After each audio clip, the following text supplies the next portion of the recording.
evening and welcome to. Good evening. Good evening. And welcome to the September 17th, 2025 Yarmouth Planning Board meeting. I am Joanne Crowley, the chair. The public is welcome to attend our meeting in person or via alternative public access provided on the Town of Yarmouth website. Our meetings are generally held on the first and third Wednesdays of the month. Sometimes we add some more when needed. I'd like to start by taking roll call this evening. Susan Britta. Here. Deirdre Gaquin. Here. Will Rubenstein. Here. Peter Slovak. Ken Smith. Here. Joanne Crowley, present. Seeing that we have a quorum present, I will now call the meeting to order, and I would ask you to please join me in the Pledge of Allegiance.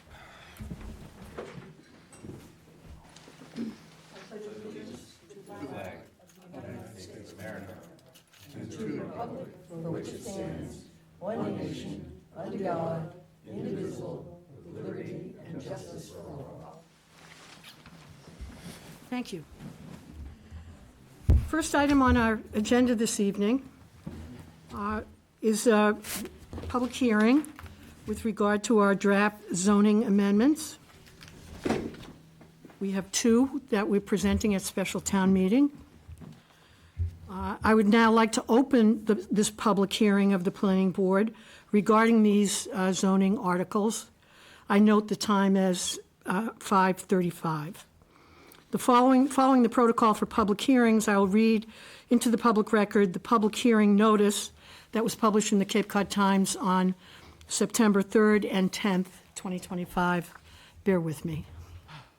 The Yarmouth Planning Board will hold a public hearing on Wednesday, September 17th, 2025 at 5:30 p.m. in the hearing room of the Yarmouth Town Offices, 1146 Route 28, South Yarmouth, Mass. 02664, and via remote access or via telephone to consider the following proposals to amend the zoning bylaw. Number one, amend zoning bylaw section 202.5, use table and footnotes, to allow a fisherman to sell their legally caught live lobsters at their home in residential zoning districts, except for RS40, via a special permit with special provisions such as adherence to all other applicable local, state, and federal regulations, only one special permit per parcel, which expires upon the sale of the property, limiting signage to one non-illuminated A-frame sandwich board, and setting the hours of operation via the special permit. Also, amend Section 500 definitions to add a definition for fishing. Number two, amend Section 401.1 camping and recreational equipment to allow boat owners in residential zoning districts who are unable to locate their boat behind the front face of the building line due to unique conditions or features of the parcel, an option for special permit relief for one trailered boat per parcel located in the driveway with specific conditions such as maximum length of the boat, ensuring adequacy of the remaining on-site parking, traffic and fire safety, and limiting the time to between April 1st and November 1st. Copies of the complete proposed text for the amendments are available at the Planning Division, Yarmouth Town Offices, 1146 Route 28, South Yarmouth, Mass. 02664, during business hours, 8:30 a.m. to 4:30 p.m., Monday through Friday, and on the Town of Yarmouth website under the Community Development Planning Division. Any person interested in or wishing to be heard regarding these proposals to amend the zoning bylaw should appear at the time and place designated. Written comments will be accepted and should be directed to the Planning Board, care of Kathy Williams, Town Planner at kwilliams@yarmouth.ma.us, no later than September 16th at 5 p.m. Yarmouth Planning Board, Joanne Crowley, Chair. Public hearing agenda. I just want to run through what our agenda is going to be this evening. The agenda for tonight's public hearing is for zoning articles number 1 and number 2. Number 1 is regarding retail sales of lobsters, and article number 2 is boat parking. The agenda will be followed as we go forward. There'll be a presentation by Kathy Williams, a PowerPoint presentation on both articles. She also is going to run through at the end of the presentation a schedule on how this all works. Once we have town meeting, once we have this hearing and goes to the selectmen and then goes to the Attorney General's office, we're going to share with you the calendar on how all of that works. After Kathy's presentation, we'll have public comment and questions, and we will cover the articles individually. So we'll have public comment on Article number 1, and then we'll have public comment on Article number 2. Kathy will then summarize written comments that she's received on both articles, and then the planning board may entertain questions. We will then close the public hearing. After we close the public hearing, the planning board will discuss and deliberate, and then we will perhaps this evening, although it could be delayed till next week if we're not sure, our next meeting, an action to recommend or not recommend the zoning articles. So that's our agenda for this evening, and I'd like to turn it over to Kathy to run through our presentation. Well, welcome, everyone. Thank you for coming out. These are relatively simple zoning amendments. I think the public hearing notice kind of already went through everything I'm going to go through, but we'll run through it again with some additional information, as Joanne mentioned, on the calendar pre- and post-special town meeting. So the first zoning article is basically would allow, the purpose of it is to allow retail sale of live lobsters only, via a special permit in residential zoning districts with some special provisions and adding a definition for fishing. So the special provisions are, we're really limiting it to one special permit per parcel. We're allowing it in residential zoning districts except for the RS40, which is our more restrictive residential zoning districts. It's in the Bass River Historic District. That's why that was as an exception. It's limited to sales of live lobsters personally caught by the homeowner or the resident of that property. So you can't have, oh, my buddy, give me your lobsters, and kind of have like a farmer's market situation. It just has to be exactly what you had caught and selling it at your property. Must adhere to all applicable local, state, and federal regulations. There are a lot of state regulations. You need commercial fishing licenses, and you need commercial retail licenses. There's also going to need to be an inspection by our local health department. So there are regulations besides this zoning bylaw that are in effect for this particular type of use. The special permit would expire upon the sale of the property, so it's not something that would run with the property. And we also know that they need some signage, but we didn't want it to be too much in a residential zoning district, so it's really limited to one non-illuminated A-frame or sandwich board sign, basically 2 by 3 or 6 square feet, and it can be located on their property. It can't be anywhere else, can't be off-site during hours of operation, and the hours of operation can be set by the Zoning Board of Appeals during that special permit process. And then we just added a definition for fishing, which is catching, harvesting, or taking a fin fish, shellfish, lobsters, crabs, or other seafood from a natural habitat. So fishing is allowed pretty much everywhere. It's only the retail sales that we're saying you can't do it unless you get this special permit in the residential zoning districts. So we talk a lot about special permits, and it's kind of second nature to us, but you guys may not know what a special permit is and what it does, so we're going to give you a little lesson on that. Special permits, and this would go through the Zoning Board of Appeals, it requires a public hearing, a formal public hearing like you're having here tonight. And it requires legal notification twice in the Cape Cod Times, which is our local paper. And it also requires, unlike this one, a special permit for the ZBA would require direct mailings to abutters abutters within 300 feet of the parcel. So if you're nearby and you're going to be potentially impacted, you're going to get an actual notification in the mail saying, we're having this public hearing on this, and here's where you can find out more information about it. There's very specific criteria to look at when issuing a special permit. You really need to demonstrate that there's no undue nuisance or hazard or congestion that's going to be created by the use, and that there's no substantial harm to the established or future character of the neighborhood or the town. That's the standard special permit criteria. But at this public hearing, hopefully, they will make a decision, and it will either be to approve it with conditions, like the number of hours, maybe there's some other conditions very particular to that particular site. There is the potential of denying it, but most of the time special permits, I think, would end up being conditioned so that they would meet that special permit criteria. And then the decision needs to be written up and submitted to the town clerk, clocked in with the town clerk, and there's a formal 20-day appeal period. So if you truly don't like it and you have some very legitimate reasons, documentable information, and you want to appeal it, you have the ability to do that. If it goes through the 20-day appeal period with no one appealing it, then it gets issued and it gets recorded at the Registry of Deeds. So you can always go and look at the registry for special permits. And that is, do you want me to go through the written comments? Sure, you can do that now. That might be a good time to do it now, sure. So the written comments on the lobsters, one of them is from Albert and Gail, I'm not going to say this right, Gailey. We did not see any reasons why lobstermen cannot sell lobsters from their homes. We have a lobsterman across the street from us. It does not make any loud noises or traffic problems. We wouldn't even know they sold anything from their home if I hadn't bought some from him. So please let the lobstermen sell theirs from their home. The second comment was from James Karen. It amazes me how, after all the hubbub concerning someone, one individual that might have been grandfathered in since the 1950s, it's now being considered to open up the sale of lobsters to whomever and under what conditions for more hubbub. After all the angst, you think it could come down to a yes or no for this one individual. And then a rather longer email from Andrea Morrison, who she disagrees with the article and prays that the board will not allow the zoning bylaw to change. I've been surprised that he has been allowed to operate selling lobsters for years right under the nose of town officials with no oversight. And then she notes a bunch of bullet items, posted multiple signs and inflatables on South Sea Avenue at the top of Main Street for years. Businesses' signage is regulated by the town. He has not respected or followed any guidelines.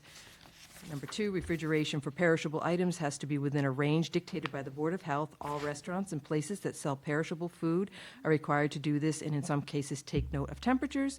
3, the scales where food is measured and sold to the public are verified, usually annually by the Weights and Measures Division. 4, there are other avenues where the fisherman can sell his products. 5, the stacking of traps is a blight in the neighborhood, not to mention the cars parked in abutting lawns. 6, if you purchased a home in this neighborhood, you did not expect to have a commercial business selling from their driveway. 7, disturbs the quiet enjoyment of the adjacent properties. He has taken advantage of the fact that the town allowed him to sell his lobsters out in the sun on a table in a vacant lot. This occurred a few blocks from a legitimate fish store that is taking away from that business. Next bullet, approving this is precedent setting for other people in every neighborhood to sell their lobsters, cohogs, et cetera. I'd like to point out that this is just live lobsters that this bylaw would allow for. And then last, just because his family has been selling lobsters for decades does not make it right. This should have been nipped in the bud many years ago. And thank you for considering all aspects of this decision. I'm sorry, Andrea Serpa, excuse me. That's all the written comments. Okay. Lobsters, yeah. I'd like to open it up now for any members of the public who would like to comment. Please identify yourself and an address, please. My name is Jerry O'Connell. I live in Yarmouthport. John Tully is a friend of mine. I've been to his house and I've seen his operation. I've seen his neighbors. I've talked to his neighbors. Nobody in that neighborhood seems to have a problem with what he does. John runs a very professional business. And to rebut what the last statement that was read, up and down South Sea Avenue, there's been businesses run from homes for years. Real estate agents had signs. There was a CPA that had a business. There have been businesses up and down that road for years, and had them gentlemen still been alive today, they would still be running their businesses, just like John and his family has been doing. To say that his business is cutting into the local seafood market right down the road is not true. They compete. Competition is what it's all about. I don't think there's any bad blood between the two, the fish market and John. They seem to get along very well. And like I said, John runs a pretty respectable business from his home. People are not parking on the lawns of the neighbors to go buy John's lobsters. People would pull into John's yard. They were greeted professionally and nicely, cordially. The neighbors never complained. They would buy their lobsters and they would leave. John has a cooler. There's no health violations, which I'm sure in time your certification process will verify. Once again, John's a good man. He's been doing this for a long time, and I hope this is taken Please help John. Thank you. Thank you, Mr. O'Connell. Anyone else? Shall we check? Yes, we do have the infamous iPhone 15 has raised their hand, at least. That person just rename themselves before I let them. Yes, And advise them that. sure. Excuse me, nice person who is identified as iPhone 15, can you please take a moment and change your name? Because that is the protocol that the town has to follow on Zoom meetings. If you could please change your name on the screen to your name, we would appreciate that, and then we will call on you. If there are other people online, Madam Chair, if I may, Yes. who would like to speak, if they could raise their virtual hand, that would be great as well while we wait for iPhone 15. Anyone else? Not yet. So just iPhone 15? Yeah, Can, let her, them. Who knows? Identify themselves verbally. okay. Sure. Hi, I apologize. I'm Okay. on my phone, and so it's not really, I'm kind of, I guess, showing my age here, being 46, so some technology limitations on me. Are you hearing me okay? Yeah, we are. we hear and you're fine. We just need to Okay. know, we just need to know who you are and where you live. So this is Jonathan Poloni. I'm the attorney who has been representing John Tolley, and I just wanted to limit my comment to thanking the planning board for the work that they have put into crafting the language around a special permit process. I appreciate the time that you've put into this. There's been many meetings, and I feel that you've been very welcoming to all perspectives on this as you've tried to come on some specific language to put forward to town meeting. So I appreciate the process. I appreciate the effort you put into it. Thank you. I'm very happy about where things have gotten and looking forward to kind of hopefully a resolution. Hopefully this goes forward to town meeting. But looking forward hopefully to a resolution at town meeting in the fall. Thank you. Thank you, Mr. Poloni. We appreciate you phoning in.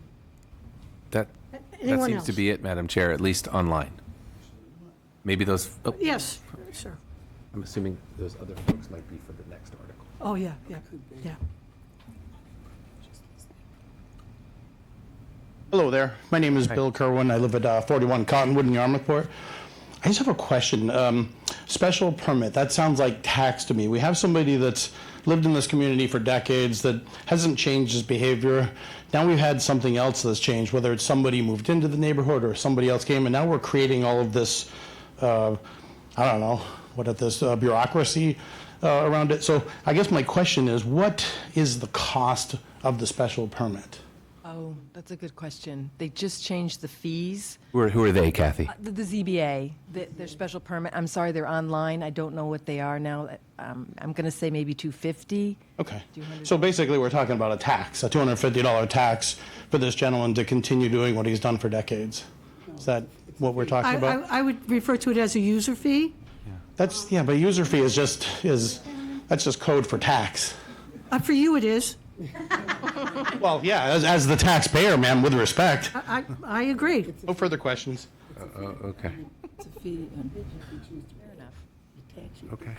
I do think that the one thing that I would say is that one thing that zoning can't do is what's called spot zoning. If we're going to open up something, we can't just limit it to one person. We need to allow it to happen in a sufficiently large enough area so it applies to enough people. So that's kind of why the special permitting is being added in here, because we don't know who else might take advantage of this. So this is just another, a little bit of a precautionary measure that hopefully will make people comfortable approving it at town meeting. That's the ultimate goal, right, is to get it approved at town meeting. Thank you, Kathy. I think that's an important point. We know that the neighborhood around Mr. Tolley is very supportive.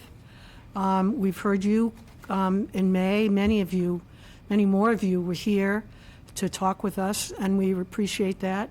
But as Kathy has mentioned, we can't do spot zoning, and so there might be another lobsterman who lives in a different neighborhood that might not be as lobster friendly, if I can say it that way.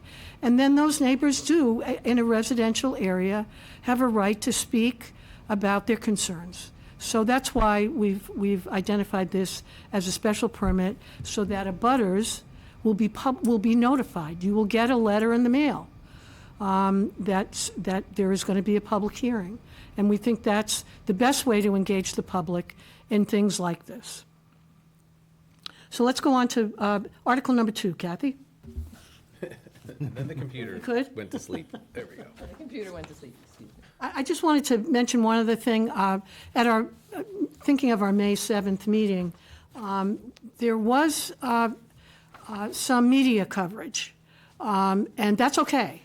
But if anyone is recording any of this because they don't think our town recordings are as good as they should be, you just need to let me know, because it's important, not necessarily for me, but for your fellow citizens to know that there's a recording going on that you're doing privately. It's like, Major League Baseball.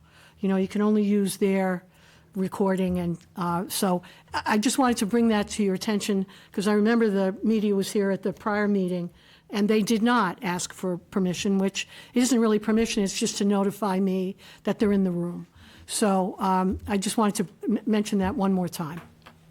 Okay, Kathy, Article 2.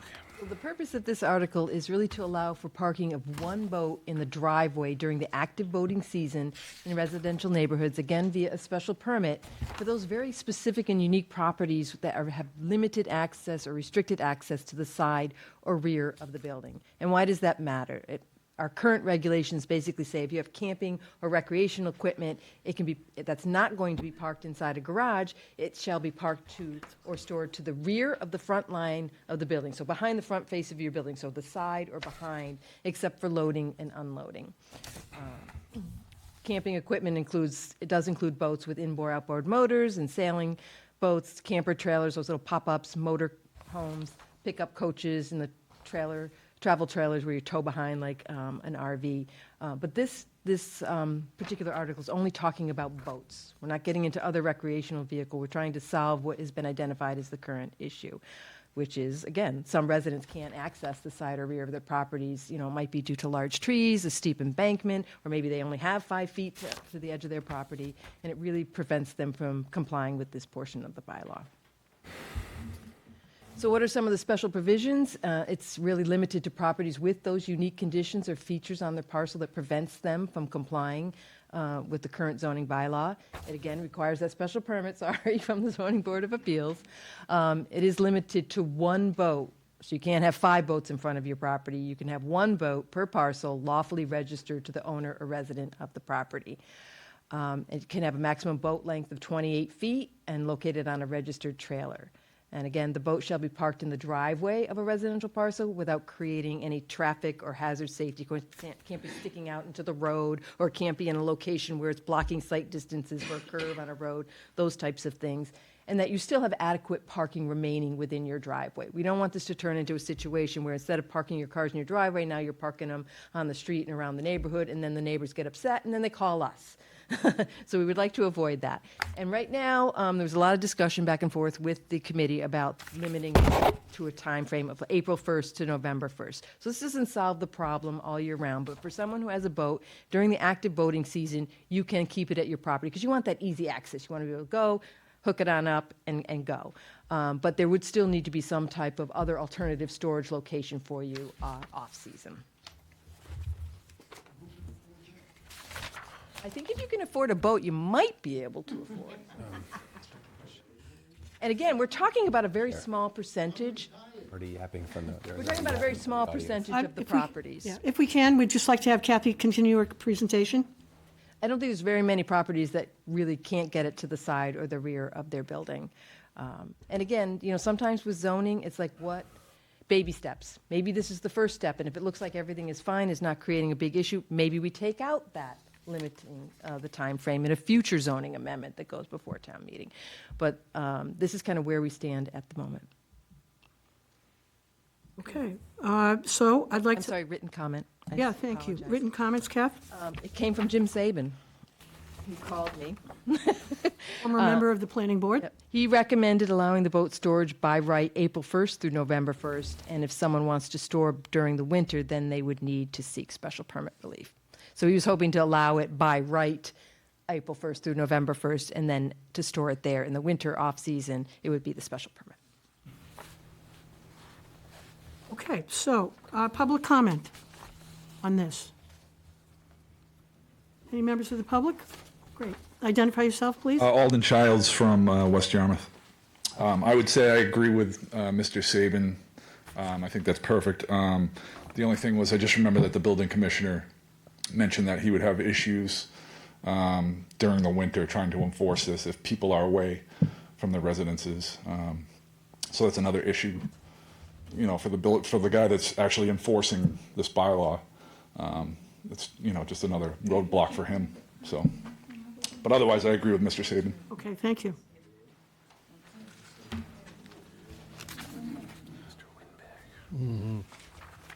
Good evening. How are you tonight? Well, thank you. Your name and address? My name is Richard Gallagher. I do not live in the town of Yarmouth. You know that, and I appreciate the opportunity to speak. I'm here. Just need to know where you live, Mr. Gallagher. You are the public. Any member of the public can join us and speak to us. So we just need to know where you live. That's interesting. I'm here with my good friend and my stepson, Alden Childs. I just want to ask a couple of quick questions, but I just want to refresh your memory that how we came to be in front of you. Alden was given a violation. Mr. Gallagher, I hate to interrupt, and I hate to be a little bit sticky You on hate to this. interrupt. I apologize for interrupting, but I do have the right to do that. I've asked you to identify where you live. Oh, I live in Centerville, Thank you. Massachusetts. That's all I need. I'm to sorry, know. because I can't hear. all right. The Great. PA system is weak. It's not That's very all good in right. here. so- I happen to know you live in Centerville. Okay, You thank you sent so me a much. note, so, but the Okay, public so, needs to know. all where right, you live. can I continue, or? Yes, you may. Okay, all right. Oh, my goodness. So, where was I? It's important that you know that the violation was why we came here, because Mr. Childs was a scapegoat for the town. Nobody else in our research and our evidence, which is overwhelming, is being ticketed or violated or whatever in this town. And if it is, it's very minimal. And so we came here to try to work with you, which we've done. We've come to, I think is this the fourth meeting that we've had on the boats? Fourth meeting? I think you might be right about that. Yeah, okay. So we opened up a dialogue. That's what good public servants do. We came in and we had a discussion about the issue, and again, how it came to be. And in that process, we were doing very well, very well. I think we made some great progress. I think you took some of our recommendations very seriously, and we thank you for that. What was disturbing to me, and this is in all due respect to you, Chairman Crowley, in the third meeting, I was here. Keep in mind, I was here, and it was told to us by the town manager that Mr. Childs had to man up and come here more often to the meetings. It was a terrible thing for him to say. So I want you to know that Mr. Childs is a very busy man, like we all are. He's a police officer. And he couldn't get to the two meetings. So in the third meeting, when I came to represent him and help him, I said to you, you would continue the dialogue, the open discussion about the issue, and we went back and forth. Not that night. You were on for 45 or an hour talking about the issues. There's a lot of things that some of you put into the mix that wasn't in the previous meetings. That's the dialogue. That's the open government. That's what we should be doing, communicating, making some progress. When at the end of that hour, as in the previous meetings, and it should be done, I was shut off by you, Madam Chairman, that I could not speak that night. two things happened when you said that. First of all, the dialogue shut down. We couldn't have any more discussion. We couldn't comment on the hour that you all had to talk about your side of the issue. And it was egregiously wrong that that happened. And I'm insulted by it, quite frankly. But that's yesterday's news. So I'd like to just make that comment because I was chairman of the Hyannis Fire District Board of Commissioners for most of the 26 years I was there. I have a proud record. I would never, ever tell a citizen of the Hyannis Fire District as an elected official that you cannot speak, no matter, not unless they were totally disorderly. So I just want to finish on this comment. I was told, and I don't know if it's a rumor, I hope it was, but I heard from the town manager that it was said I was taking the floor in your meetings. If that's the case, the chair has the right to say, Mr. Gallagher, can you speed it up? We'll give you 10 more minutes. Would you need 5 more minutes? That's how I handle the public. So maybe we can learn from it, but I hope it never happens again. So I'd like to know who proposed the idea of not having your boat in your driveway in the winter. Do you know where that came from? And what is the reason? I'm not sure I understand the question. It's a very simple question. Why can you not, from November 1 to April 1, as you're proposing, have your boat in your driveway, as you can for 5 months? That's how this all started. The hardship this town wants to encourage on recreational boaters is just going to continue. It's an economic problem. These people can't, they're lucky they have their boat. And now you're going to tell them to move out of town because there is no place in this town as it's going to be costly. So if you're going to push that, I would ask this, and I don't think it's not under your jurisdiction. You need to consider very seriously your excise tax bill and prorate it and give them a break.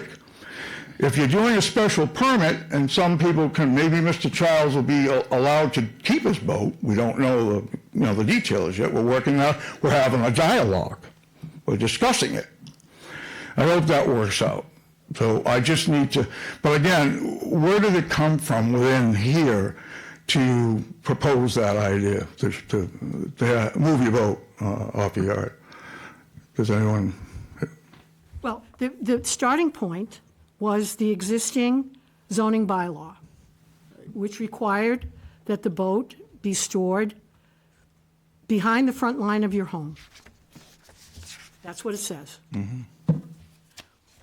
We received several inquiries from the town and our select board to reconsider that for the seasonal use of boats on trailers when people are mostly using them in this particular town and elsewhere, so that we were encouraged to invite the public to join us in a discussion about how we might amend that basic zoning bylaw to accommodate a simple seasonal adjustment. Yep, you can park it in your driveway. We never considered changing the entire bylaw. Mm-hmm. It was never a consideration of the board to adjust the entire bylaw. It was merely to amend it with this exception. We started in one place and then we drilled down some more, and we got to the point where you see it now, where a special permit will be required for you, for your son, for anyone to be able to park their boat in their driveway during the summer, essentially. So the underlying issue. Boating, let me say it this way, during the boating season. So the underlying issue is, what is the main reason for asking the recreational boaters in the town of Yarmouth to remove their boat from their property for the 5 months? What is the underlying issue? you know. Well, you have flipped the question. We think it is not a constraint. We think this is an addition. This is a supplement. This is an advantage to the existing amendment, to the existing bylaw. What you're suggesting is that this now should be extended year-round. We have not considered that. There have been no public meetings regarding that, and we are not going to consider it now. Okay, you say you encourage the public. Could you elaborate on that? How have you done that? Because had we've at asked least some 4 people. meetings on this. Excuse me, we've asked some people, so you know, out on the streets. They don't have a clue that you weren't even having meetings here. They don't have a clue about the bylaw. That's the hard part. They don't. They don't even know you have a bylaw. That's your opinion, Mr. Gallagher. I appreciate that. Well, it's not my opinion. It's the public's opinion. I think what When the lobsterman was here, there was 400 people. You didn't shut them off. We don't have 400 people because nobody in the recreational boating in your town has a clue that you all are working to make an amendment, which we appreciate. They don't. Again, Please, I appreciate. agree with me. I appreciate your opinion, Mr. Gallagher. Fine, fine. So the next question I have, if I may, And if I may address one issue that you've raised, since I think it's important for the public to know, that at any public meeting, and I'm citing the open meeting law from the Secretary of State. what's that, and what are you telling me now? You brought up an issue that you. You brought up an issue that I would like to address. I don't think it's Well, fair. if I could finish, I'd be glad to listen. No, I would like to address the issue now. Oh, okay, fine. The issue you addressed was at meeting number 3. You had wanted to say and contribute to the meeting. Correct. And I made the decision that we had too much to do that evening on several very important items. We knew your standing on this. We've received letters from you. You were very clear on your opinion. So we moved on. And guess what? The open meeting law allows me to not engage in public discussion. And Well, so in all due therefore, I respect, didn't. I know that. I think I just told you that I spent 26 years as a chairman. So I know what you do and what you can't do. I don't need a lecture on that. But I will tell you this. We had a dialogue and you cut it off. So if you don't want to be in denial about that, I can't help you. But I'll make sure. I hope it doesn't happen again. Yes, you have a lot of power. I'd like to move on. All right, so my last question is this. Let me just...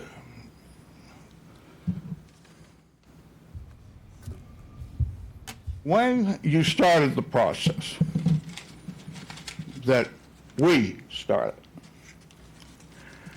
by the violation egregiously given to Mr. Childs, it didn't take me long to realize, in all due respect, this issue for all of you was not in your scope of knowledge. You don't know what recreational boating really is. Okay? Stop him, or are you not? You're talking to the wrong board. Well, you can laugh. That's your opinion. Guess how many of You're us... laughing at the public. No, I'm not laughing at the public. We're I'm not. correcting you. Not at all. They're laughing. I'm going to tell you right You now. can't just come in here and throw this at us and not expect us to take it back. Let's take a Are you poll. familiar with the term You have a vote, mansplaining, Mr. Mr. Smith, Gallagher? right? Are you familiar with that term? I don't think you are. I would like right now to have you finish, Mr. Gallagher, your comments with regard to the zoning article, not to the process, not to how much you think we know or we don't know. I can tell you should have had a subcommittee. I would like you to... Should have formed a subcommittee of recreational boaters, town officials, and do it right. You didn't. You skipped it. You're the authority now.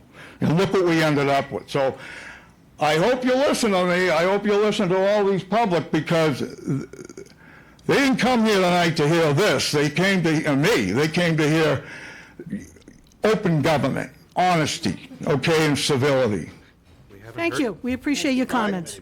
We appreciate Be your clear comments. about that. And I was insulted, Chairman. Any other comments? Jim Saban has his Yeah, hands we'll up. do that in a sec. Hello, I'm Elizabeth Hoff. I'm from South Yarmouth. I'm a resident here.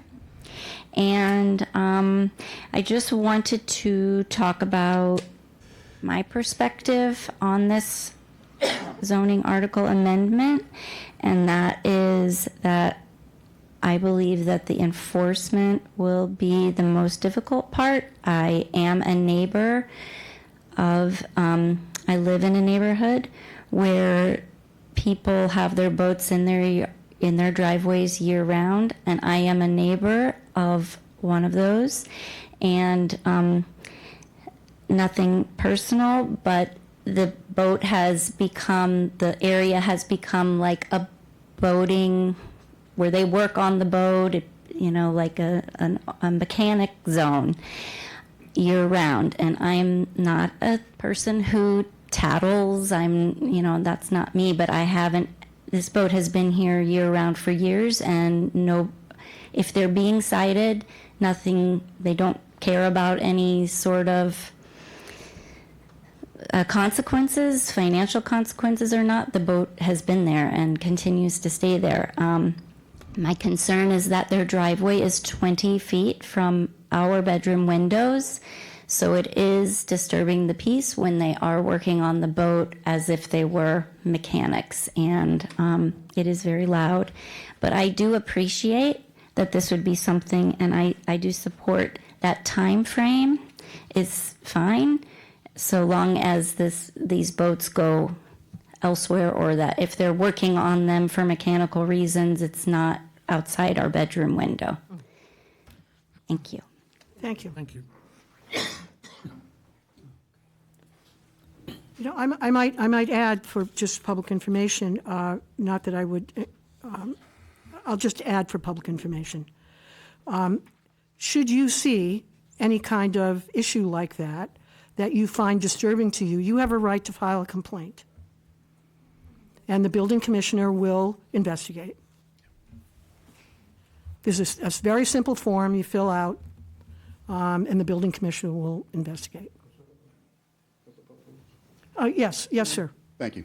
My name is Jerry O'Connell. I live in Yarmouthport, but I grew up in West Yarmouth on South Sea Ave, and like I said, going down that road, sometimes you can see people that have 2 or 3 boats in their driveways all year, and these people don't even live here on the Cape. So like it was mentioned, I don't know how you're going to cite them people or whatever, but this bylaw was written back in the days when the people that had boats had big yards.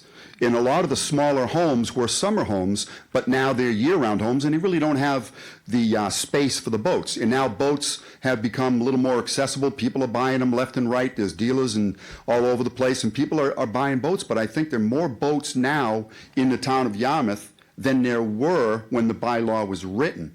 So if we were to find storage for, I have a small boat myself, if we were to find storage for boats from November 1st to April 1st, even going outside of Yarmouth, going up to Hyannis or to a storage facility or someplace. Number one, there are very few places that store boats, but you're talking about maybe they charge by foot, just like a marina. This could be $200 a month, and a lot of people don't have that. They're still making a boat payment and insurance payments for the boat and trailer. But a lot of people just don't have the money to store boats. So I disagree with Mr. Saban's comment. A special permit, that's another cost. I think there has to be a better workaround for this.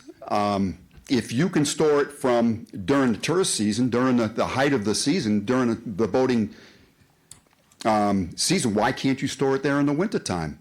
If it's covered and if it adheres to some type of laws or some type of restrictions, it should be shrink wrapped. It should be this. It should not have, you shouldn't be pulling the motor and going to town on your boat in the backyard 20 feet from someone's home, of course. But if it's stored in a certain manner, I think it should be allowed year round, because storage for boats is expensive and it's hard to find. Thank you. Can I just say something, Joanne? Yes, Kathy Williams. I just want to be clear that this is an addition to exception. So if you can park your boat to the side in the rear, continue to do that year-round. That's not an issue. Continue to do that. It's for those few properties where they just can't get there. Okay, well, and then, and then this exception would apply, and you could go and get a special permit. But again, right now, it's listed as being seasonal and not year-round. Any other public comment? Madam Chair? Yep, we're not ready, Jim. Mr. Saban, we'll be right with you. Hello there, I'll be brief. I didn't realize Jim was about to speak. I just wanted to say that he seems to have the most sense. But I just want to point out, my children are natural-born Cape Codders, but I'm my 30th year Washoe. And it seems to me, we live on an island, so it's my expectation that people are going to have boats. That's all I had to say. Thank you. Mr. Saban? Good evening, Madam Chair. So good to see you all again. Yeah, nice to hear your voice. Hope you're doing well. I'm getting there. Good. Slowly but surely getting there. Just a couple of quick comments. So there were over 850 excise tax bills that go out in town for people with boats. And that doesn't include sailboats that don't have engines or boats under 18 feet. So there's a lot of boat owners in town. And not all of them have to park their boats in their driveway. And my comment that I had sent to Kathy is, my concern is, let's assume that of that 850, 75 of them park their boats in their driveway during the summer months. That's 75 special permits that have to be issued by the ZBA. And I'm not sure if that would be applied on an annual basis. So every year, 75 or so boat owners would have to come to the ZBA for a permit. My personal opinion is that I see no reason why we can't allow people to park their boats in their driveway, not store them, but park them in their driveway during the summer months, where typically on sunny days, they're not in the yard, they're in the water, weekends, etc. So the number of days that they're actually sitting in the driveway are limited. I prefer us to say, if you want to store your boat, not park, but store your boat in your yard over the winter months, that's when you need to come to the ZBA for a variance. And I think that number from 75 would probably go down to, 10 or 15, much more manageable. With regards to the concern about, well, some people leave town, well, they leave forwarding addresses for their mail, so it's simple to send a letter to them and say, you're in violation, and it's up to that property owner to then remediate the issue. Otherwise, they expect to get, a fine for not following the bylaw. So, I appreciate the work that the board's done. Unfortunately, as you know, I've not been able to participate and share these comments in the past, but I think it would be an easier process to allow parking of your boat in your driveway during the summer months and reduce that from April to May 1st and November 1st, because typically that's the boating season. I mean, some people don't put their boats until June 1st. So if we allow it by right during those summer months, but if you want to keep it there year-round in the winter, then you need to come to the ZBA. And that's all I have. That's my 2 cents worth. And again, I appreciate your time, and I'll talk to you all later. All right, thank you. Thank you, Mr. Saban. Anyone else? There are no other hands, Madam Chair. Okay. Any questions or comments from the planning board at this point? Nope, okay. Then I would like to make a motion. We're going to do the rest of the, Oh, sorry, next step, sorry, Kathy, that's coming up, sorry. kind of, what's the schedule of the calendar to getting us to a special town meeting? Tonight's our public hearing. We do have on the agenda deliberations on public hearing comments, and then they usually consider whether they want to make any changes based on the public comments that they've had. And they might vote to recommend or not recommend. If not tonight, then maybe on their next regular scheduled meeting of October 1st. They're going to the Select Board, at the Select Board's meeting on October 7th to talk about the zoning articles. I don't know if any of you had seen the original discussions we had had with the Select Board, but they seem to be not in full agreement on that. So we wanted to have another run and discussion with them in order to get their input. I think it was mostly related to the boating one, with the different viewpoints from the Select Board members.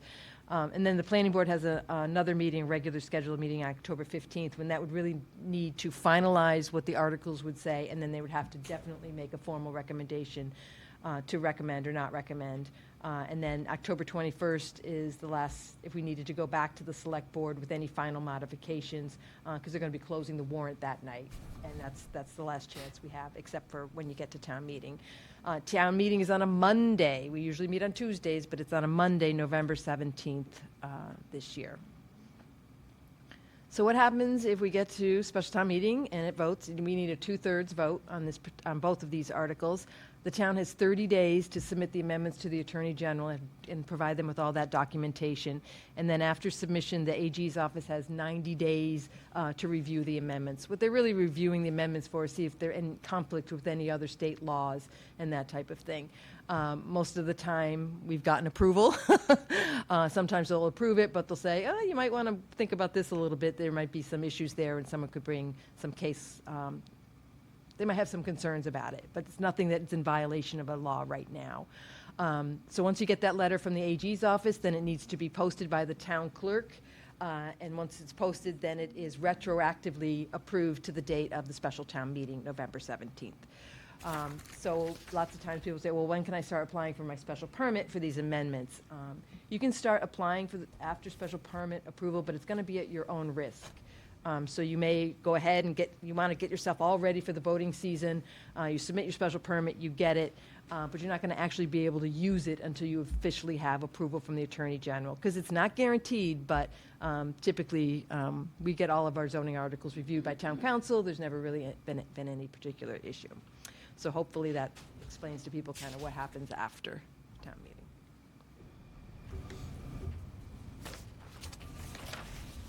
So may I have a motion to close the public hearing? Second. All in favor? Aye. I note the time as 6:25. No, because there's no one. Is this? Kathy, do we need to entertain an actual motion to recommend on these articles? I think the only the thing I would say is, did you want to discuss what you've heard tonight? Yes. Do you want to It's yes. too bad everybody's leaving, but You can stay for That's the okay. deliberations if you'd like. right. We're going to talk about this if you want to stay. But that's all right. Everybody just does what they do.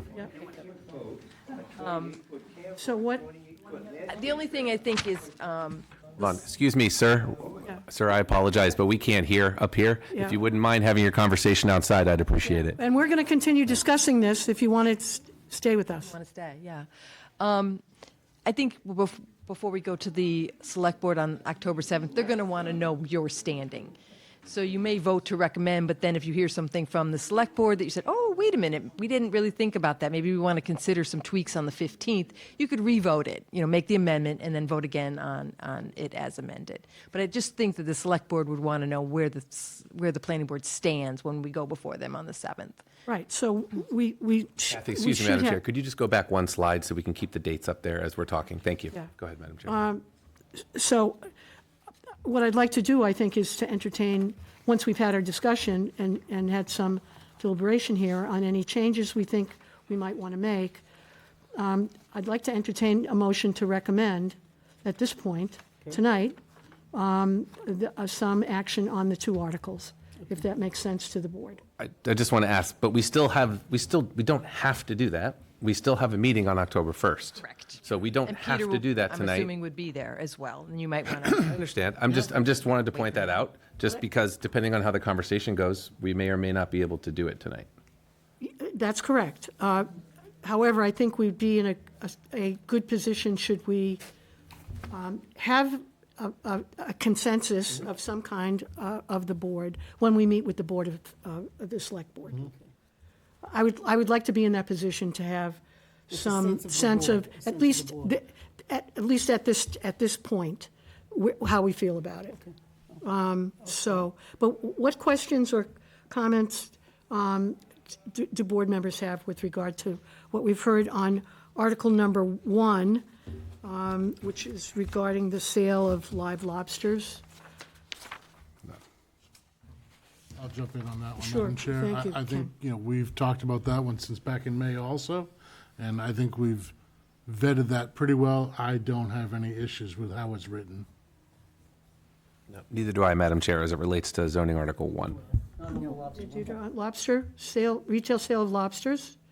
The general sense of the board is to approve as So, drafted. may I have a motion to recommend zoning article number 1, amend section 202.5, use regulation table and footnotes to allow for the retail sale of live lobsters in residential zoning districts, except RS 40, with special provisions, and add a definition for fishing. So moved.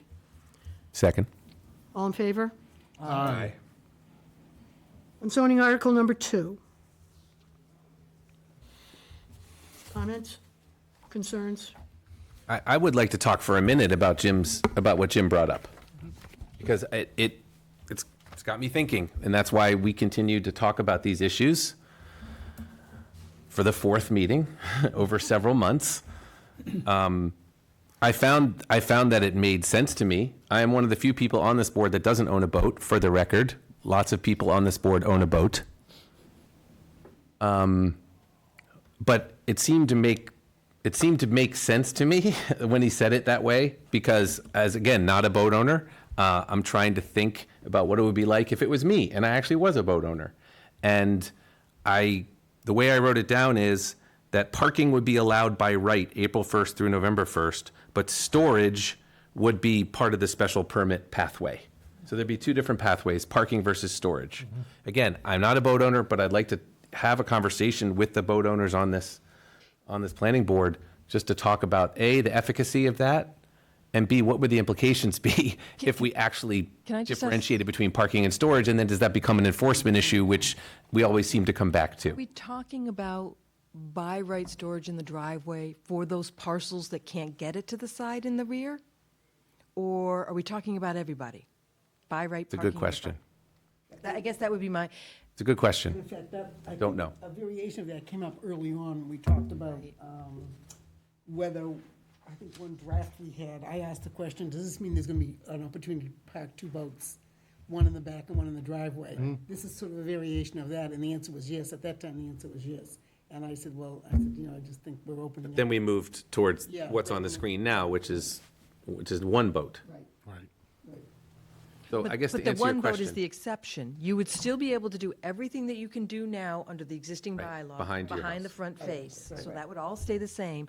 This is just the exception to it. Right. And is the exception to, we understand we're a coastal community, and we're going to let people park their boats in the driveway during the boating season, because it's, again, easy access in and out. People don't have to try to maneuver it to the side. But then in the wintertime, you would store it where you could for all those parcels that can do it. And then if you can't do it, you would then get the special permit from the Zoning Board of Appeals to put it in your front, the 1 boat. thank you for summarizing it that way. I'd just like to hear more from people that actually own boats, and what the implications might be. Yeah, Madam Chair, I'll yes, jump in next. Mr. Smith. I've had an issue, which I brought up the last meeting when we discussed this. I've had an issue right along with allowing storage, parking, however you want to categorize it, in the driveway during the boating season. That's great, but it doesn't solve the problem for people that can't put their boat behind the side of their house. If you can't fit it there, your lot doesn't magically change come November 2nd. So if you can't fit it there, you can't fit it there. I think Jim brought up a couple of very good points, burdensome on the ZBA to determine that in season, and allowing it by right during this boating season, and then getting a special permit to keep it there during the off-season. Personally, I'm 100% in favor of that. But the storage special permit for just those properties that can't? Just those properties that it cannot be put behind the house, just the properties behind the house that it can't fit. Susan? Ms. Britta? Yeah, I have to bring up, obviously, an alternative position. Sure? Yeah, it's fine. Remember, the context is residential neighborhoods. Susan, sorry, your mic is Yeah, not I near can't your, hear you near at your all. face. The problem is residential neighborhoods, and as one of the resident said, you know, she's got an issue with maintaining and people working on the boats and stuff. So the context is residential neighborhoods. This storing or parking or whatever and I don't know what the difference is. That's one thing we would have to grapple with. How do you define parking versus storage? But in any event, it's not allowed. And so we've tried to come up with a zoning law that gives some accommodation at certain points during the year. Remember, there are a lot of people that don't want boats on site at all. That's true. And I think we have a Board of Select person that feels very strongly about that. Yeah. So I would be very cautious about mentioning anything by right versus special permit. But because under that scenario, the boat could be parked in the driveway all year. And that's exactly what some people do not want. I think, I just don't know what it's sort of, this is one of these Gordian knot things that you're not going to satisfy everyone. I think Because I think what we drafted, based on what we heard, I think what we drafted was a reasonable accommodation. It is, as Kathy said, it's for the people that cannot get their boat in back of the house. I have no idea of statistics. Does anyone have any idea of how many people cannot do that? don't know. That's a great. Maybe Mark can help us with that. I don't even know whether it's 400 or whether it's 20. And, whether it's a major issue or it's not a major issue. But my context is we are dealing with residential neighborhoods. And, you've heard me say before, I think they're under siege. We've got people that can do childcare centers in residential neighborhoods. We now have people that can sell lobsters in residential neighborhoods. You can do childcare centers in residential neighborhoods. You can do your home office in a residential neighborhood. And then this would be something else that impacts on the quality and the definition of residential neighborhood. And at some point, it's going to impact the tax base because it's not going to be a residential neighborhood. It will be sort of a mixed commercial, whatever you want to call it. So maybe statistics, maybe if Mark could tell us how many people would be affected. But I think we did yeoman's work getting where we were, and what we drafted, and I completely endorse it. I am very nervous about talking about parking boats by right. I mean, you will raise a lot of hackles because it's not by right. By residential neighborhood, it is not by right. You cannot do it. I guess, Susan, my issue really comes down to you're not really solving an issue. Yes, it is a positive step. It Right. allows people to have their boat that cannot keep them in their yard currently. Right. So yes, that part it does solve. Right. But it doesn't solve the part that was brought up tonight, and I wholeheartedly agree with it. As a former boat owner, they're unbelievably expensive to operate, run, insure, everything else. Right. And come November 2nd, when you say, get that boat out of the yard and go pay, and I don't even know what it is for storage now, because I never had to store them. I had multiple boats, so thankfully I never had to store them, but I know it's not cheap. And that piece is the issue that I've had right along, is it does not solve the person who says, I own a boat, I'm paying taxes on it, I'm insuring it, it's registered, both trailer and boat, and get it out of your yard. And by the way, I'm paying taxes on my house too. Yeah, and you're right, but it's a residential neighborhood, Ken. That's if they lived someplace else, we wouldn't be talking about this. That's right. So I mean, the zoning is resident. Zoning is our laws and regulations to preserve the character of whether it's a commercial neighborhood or a residential neighborhood or whatever. And you're right. We solved one problem, which is the problem of people that cannot get in back of the house. And I think at one point, you said that's the problem we were asked to solve. It is. It is. By but- doing it, we've sort of maybe raised another one. I know, but the seasonality component has never gone away from the issue. Full stop. Right. Whether we're talking about trying to accommodate people whose lots don't allow them to put their boat in front of their or behind their house or not. So again, I'm just trying to understand the perspectives, and we've heard some tonight and in our previous meetings about folks that own boats. And also, as you know, Madam Chair, and you said this before, Kathy, this is not the end of where this issue is. We may or may not vote tonight. There's going to be, I'm sure, a passionate discussion at the Select Board meeting on October 7th.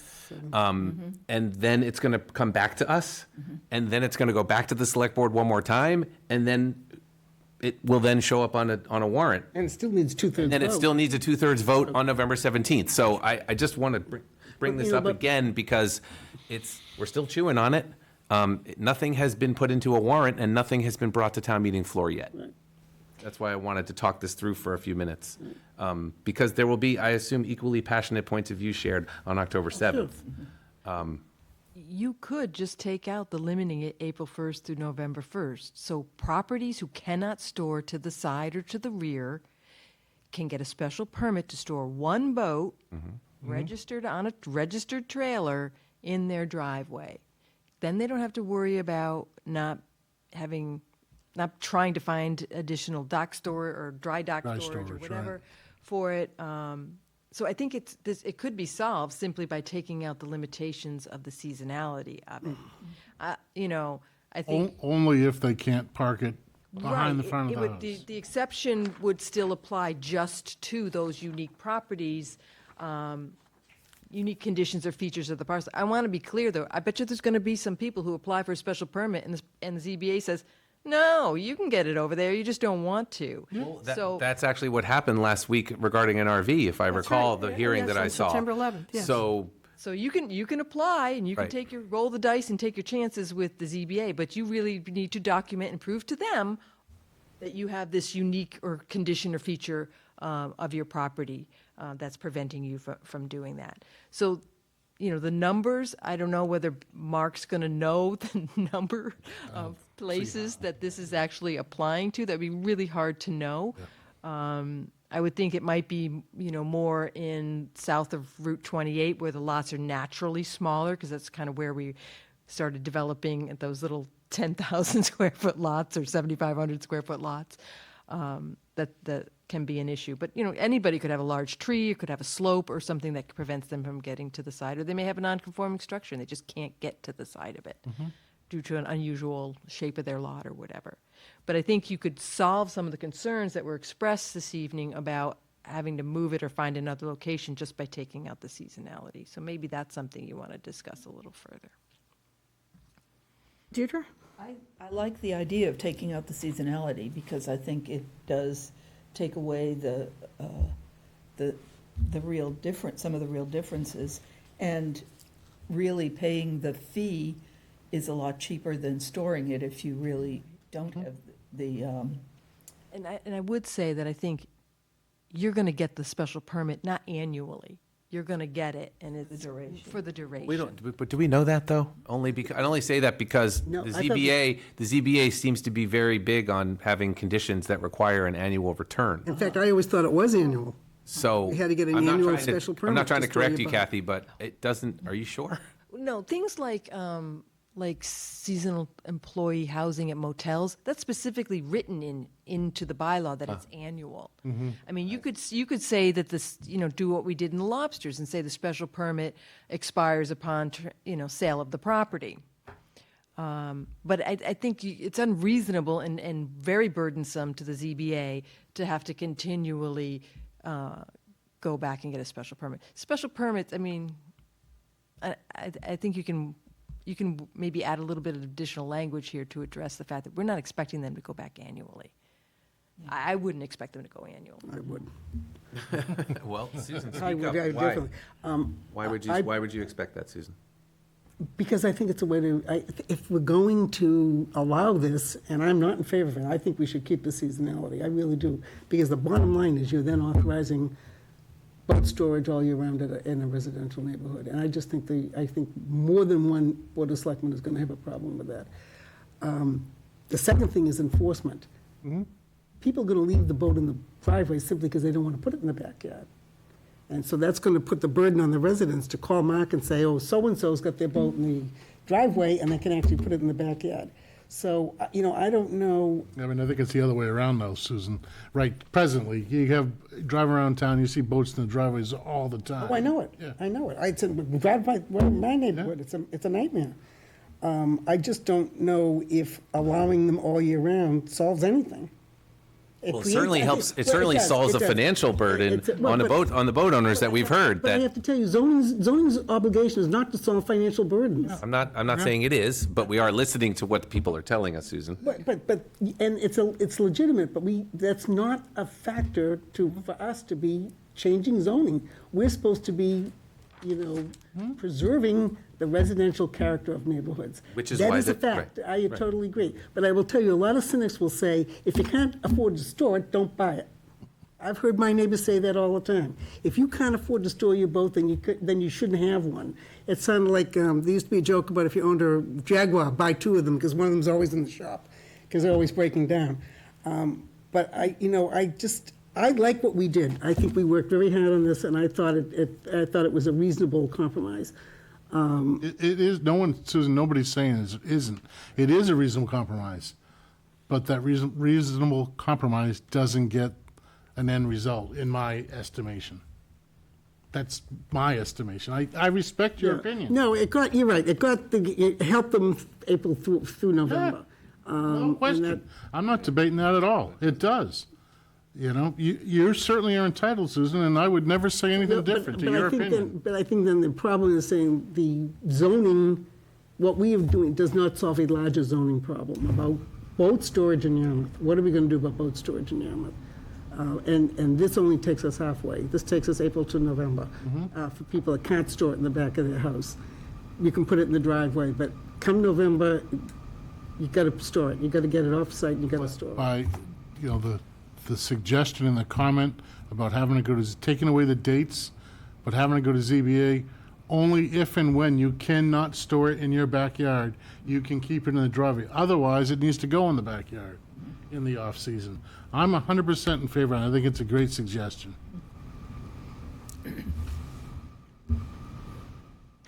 My turn. I don't know that you are.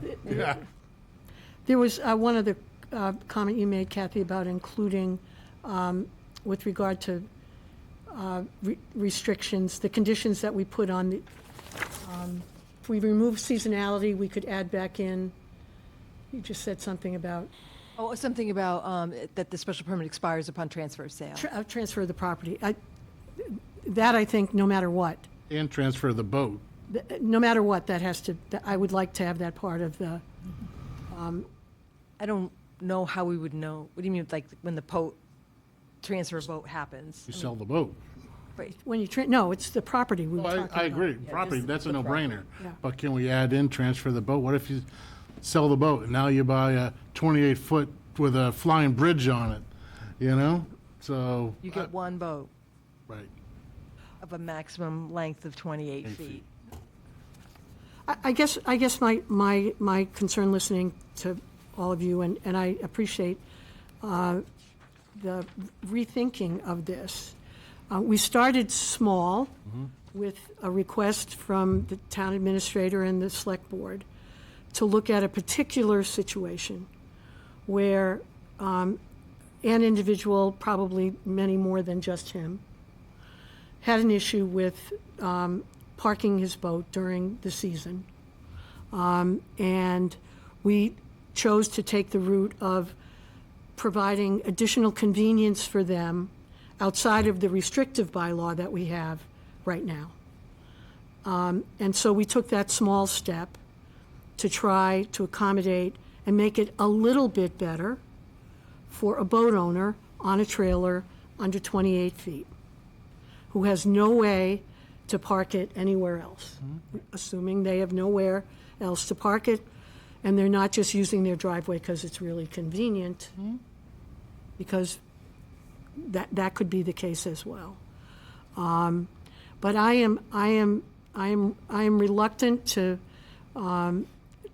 move beyond that initial first step, because my objective here is to get something that is beneficial for the boat owners at town meeting. If we open this up to a by right and a special permit for, I don't think we were talking about by right. Okay. I misspoke, for a special permit year-round, I feel that we're going to jeopardize this small step we're trying to take to help some people during the summer, during the boating season. I think that will elevate the discussion to a point where it might not be successful at town meeting. And again, we can take more steps in the future. We don't have to take them all right now. And maybe, we do a deeper dive on this. I mean, I looked at quickly looked at Dennis and Chatham. They are silent on boat storage. Barnstable is too. I don't know whether that makes it illegal everywhere or whether it makes it or whether it makes it illegal. I think it's considered When an it's si- accessory when it's silent? use. And that's where it is in our bylaw. It's an accessory use, but we just say where you can store it. And like I say, there's a lot of neighborhoods, Peter's not wrong, there's a lot of neighborhoods here in our community that have their own covenants that say you have to park it in the garage or behind the Oh, yeah. front face. Yeah. So even though this zoning may not apply to necessarily everybody, because they have their own covenants and restrictions from the subdivision. Association, sure. Yeah. So, and again, Ken, as a fellow boat owner, you and I know that we own boats because we like to rip up $100 bills in the shower. And it is not a money issue. The zoning board is not here to help create a better financial situation for a boater. That's not our job. Our job is to protect the residential neighborhoods that we all live in. And I think this incremental change is one that we could start successfully with. I think a broader change may not be as, I think it would be more difficult, certainly through the Board of Selectmen, Select Board, and again at town meetings. So my point is, I'm comfortable with what we've worked on. Let's get this through, and as we go through it, see how it works, see how enforcement is, and then move from there. So that's where I am on this. So we can decide to take a vote tonight on whether or not to recommend, or we can wait till after the selectmen's meeting, select board meeting. Or, you know, I'd be interested in how the board would like to approach this now. Does it look odd if we would send one with a recommendation and one with not? Should we consider that? Kathy? I guess my point would be, I think the lobster sales, I think the public was in support of that. The attorney for John Tolley was in support of that. The select board seemed, generally in support of that. So I think sending that along. I think the boat one has always been the sticking point and the tripping point. So you can just, you could probably go to them with what we have and maybe adding in that note about special permit expires upon transfer of sale and basically say, we had a lot of discussion about it. We don't know whether we should allow this year round or seasonally, and there's some concerns about how that impacts neighborhoods.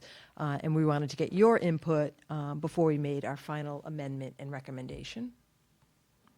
That sounds good. Sounds good. Because there's still time, and that's why I asked to keep this So slide do up we- here Do we need a motion for on more that, Kathy? discussion. I think we can simply say in the memo that goes to the select board that the planning board is still a little bit up in the air on some of these aspects based on comments from the public hearing, and that we want to hear what the select board has to say on these.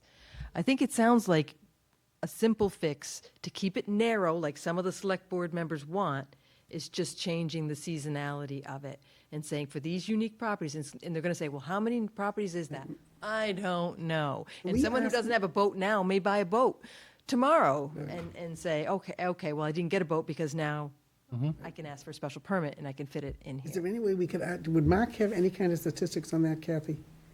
On who is affected by the, not in the backyard, but in the driveway issue?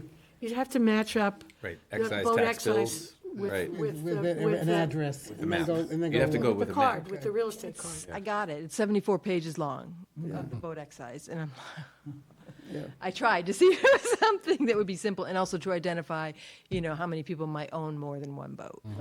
But that's a lot of data to kind of go through, and it's not all public data. There's some privacy regulations with regard to that, just like vehicle excise tax. So I don't know So how to answer that we'll hold question. on an actual recommendation on Article number 2. I think if, I didn't hear Kathy say that. I thought you said that we could recommend them, and with the understanding in your memo that we're still just chewing on this, but this is where we are on September 17th, and we know that we have an opportunity to listen on the 7th, and then have further discussion and deliberation on the 15th, to then send back for the 21st. I wasn't planning on you voting it, because I don't think you guys necessarily can vote.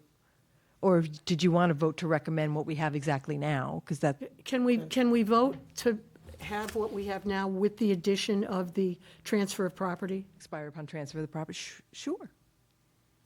Sure, and then we can simply say, this is kind of where you are now, but Transfer there of was the some boat, comment. it's transfer of the property. Right. I don't know how you would know about the transfer of the boat, and who could keep track of that, and it would get confusing. I'll retract that I statement. just don't know how you would follow it, and just another enforcement thing, it's just Yeah. a fine. The state would have it where you register it. It would be in with the registry.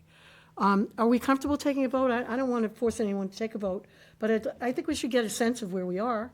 We're not forcing it, but I still need to understand the way this is written. We talked about annual versus permanent. I don't know what the word is.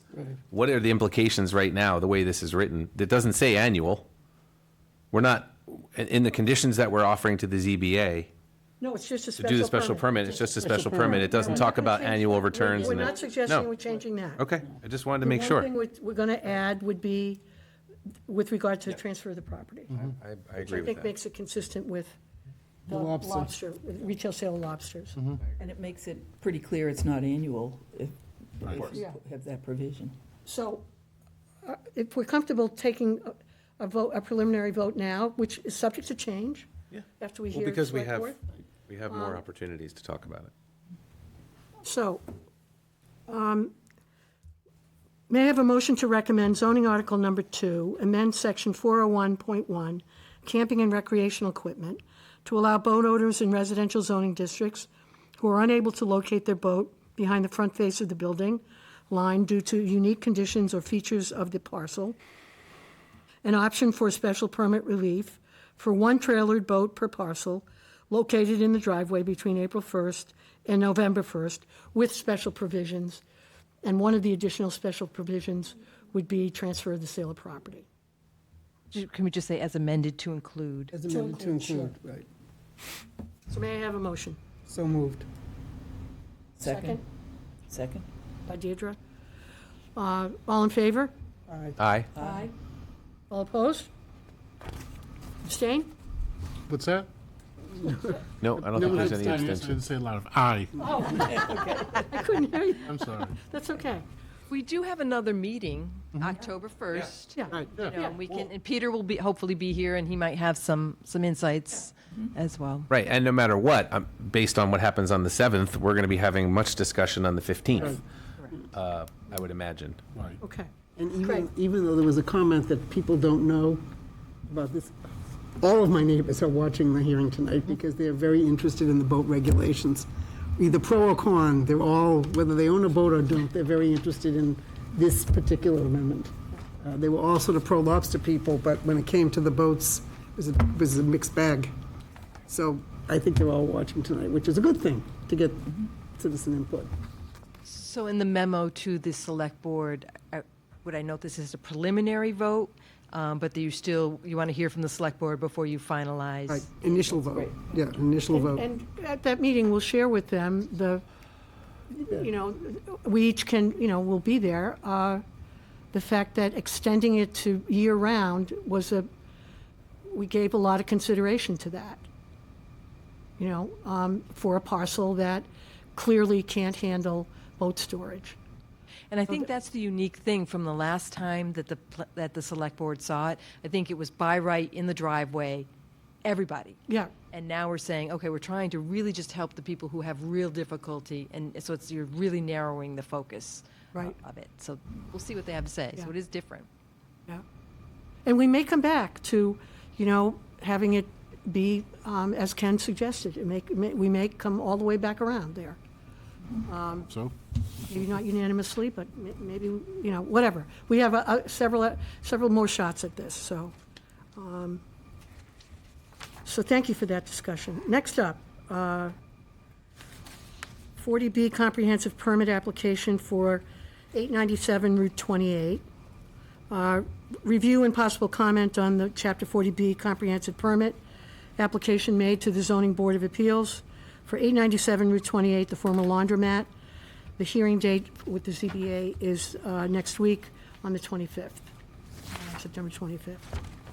Kathy has provided us with Additional information, we had seen the actual plans last week, at our last meeting. Kathy, you had made a suggestion to me early on about what we might offer as a note to the Zoning Board of Appeals. Having reviewed the actual Zoning Board of Appeals website, There's a lot more information. everything is in there. Yeah, there's a lot more information. Everything is in there. And I don't feel as though, from my perspective anyway, that there could be any, I don't think there's anything additional other than maybe a support for those letters, especially from the Community Housing Committee, Deirdre, and your work in particular with the census. We really appreciate that. It was very helpful. But I'm open to discussion on how we'd like to proceed, because it is next week, and we need to get them something somewhat soon. I can start. Yeah, go ahead. At a minimum, I think we should send a support memo supporting Mary Wagon's, or at least referencing this. This is a good, Mary sort of summarized everything, supporting the issues that she brought up in her September 15th memo to the BZA. And then if we want to, and we can decide if we want to do that, maybe add some things that are particular to planning. Things that we, at a more macro level, things that we just did our local comprehensive plan. We tried to balance economic development with housing. We support the top-over shop village concept, which we've supported for years. That's not part of the application, but it could be part of the conversation. Also, the things, and I don't know who answers these. I do think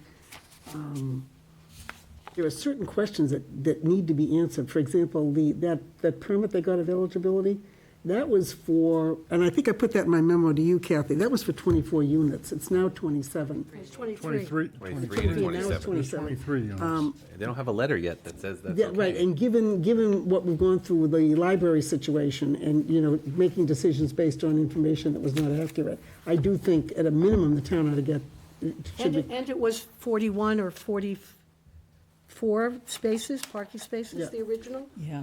I think it was 44 spaces.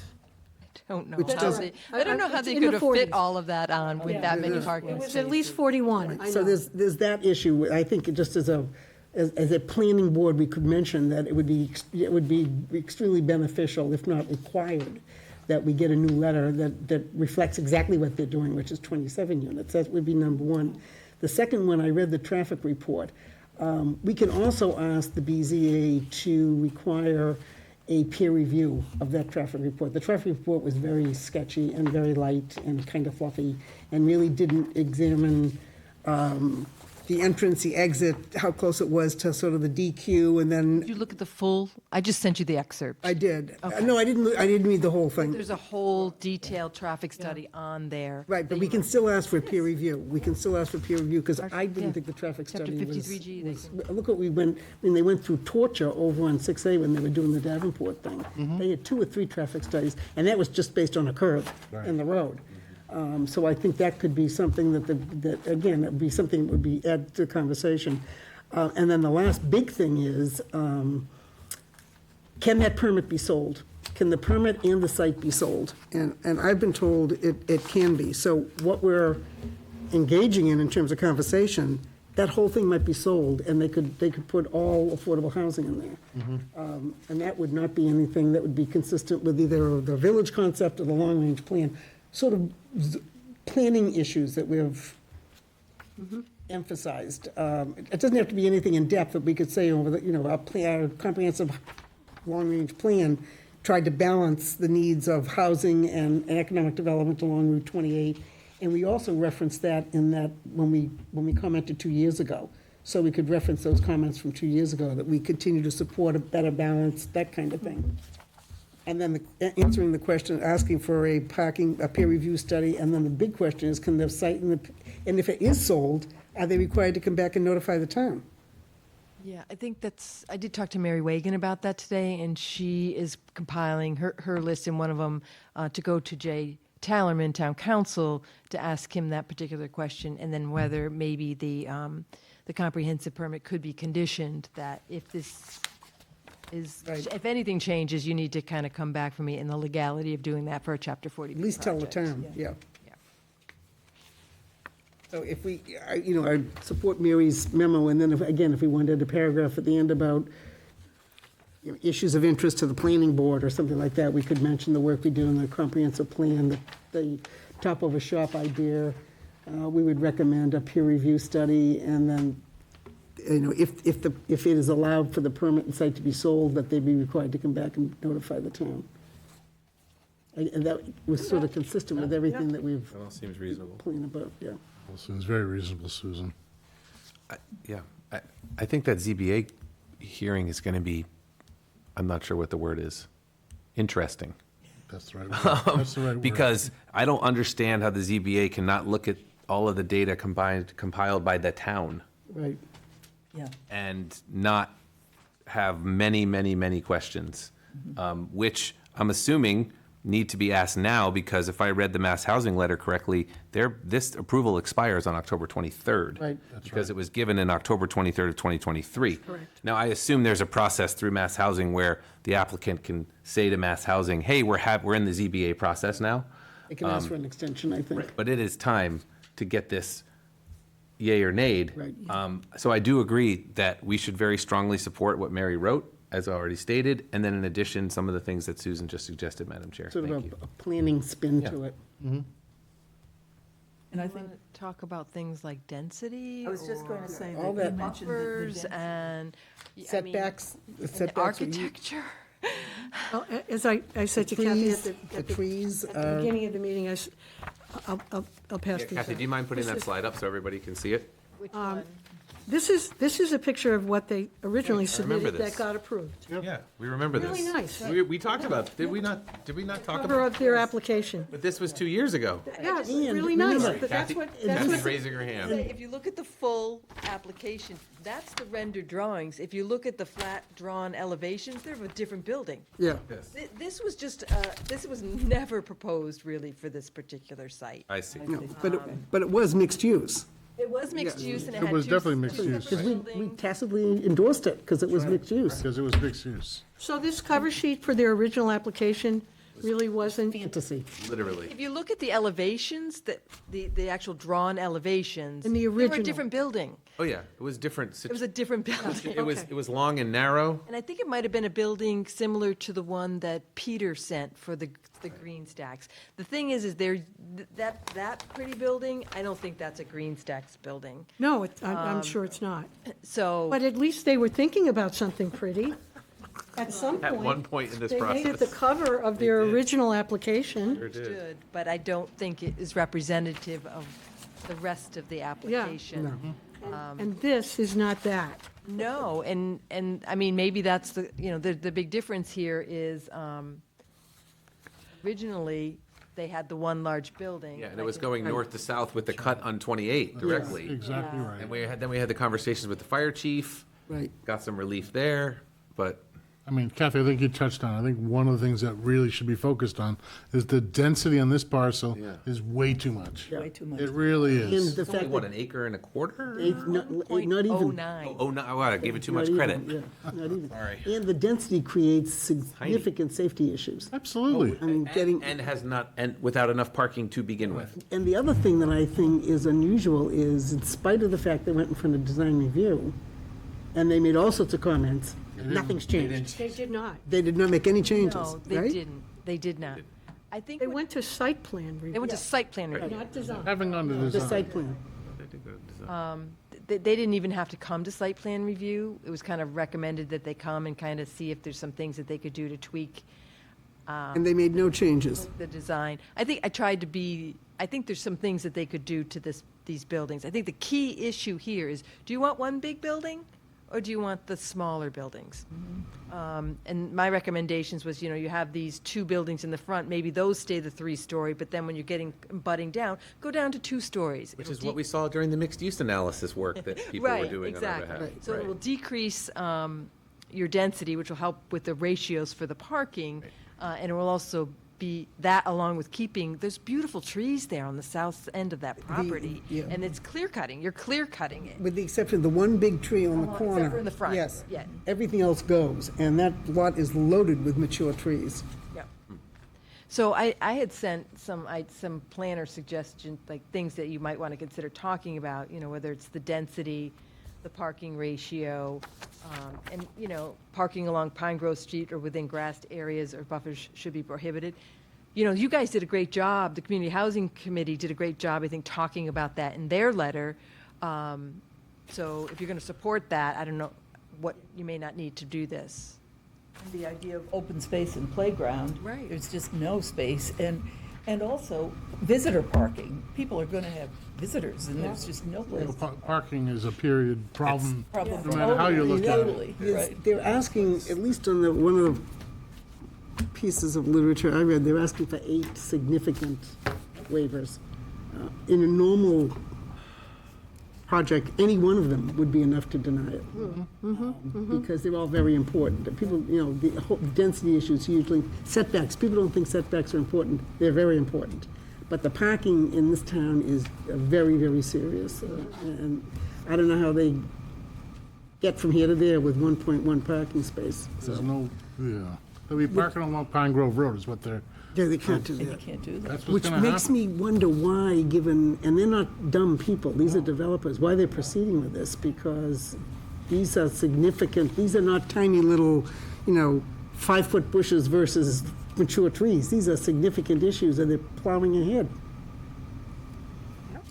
Maybe of course, the Healy administration is very heavy-handed when it comes to dealing with local communities. I'm not sure anywhere in Mary's note, in the Mass Housing Pell letter, it's very clear. It says, "This site approval is expressly limited Right. to the development of no more than 23 units under the terms of the program." Right. How do they not have to go back and get another one? But I think in one of Mary's letters, she said they have applied, or they're going to apply, or they agreed to reapply. They indicated that they have, at the site plan review, that they have spoken with the state and that they could reissue a letter.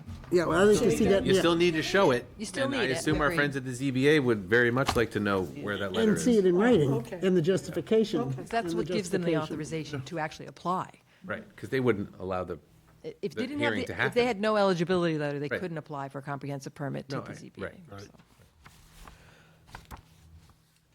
So basically, we'll be supporting everything that everybody else has said, Kathy. That's right. With a couple of key points that Susan has Yeah, for planning, suggested. it's putting a planning, Do we want to talk about density? Do we want to talk, I don't know how, I'm sorry, I tried to read this letter 3 times and I only got through the second page.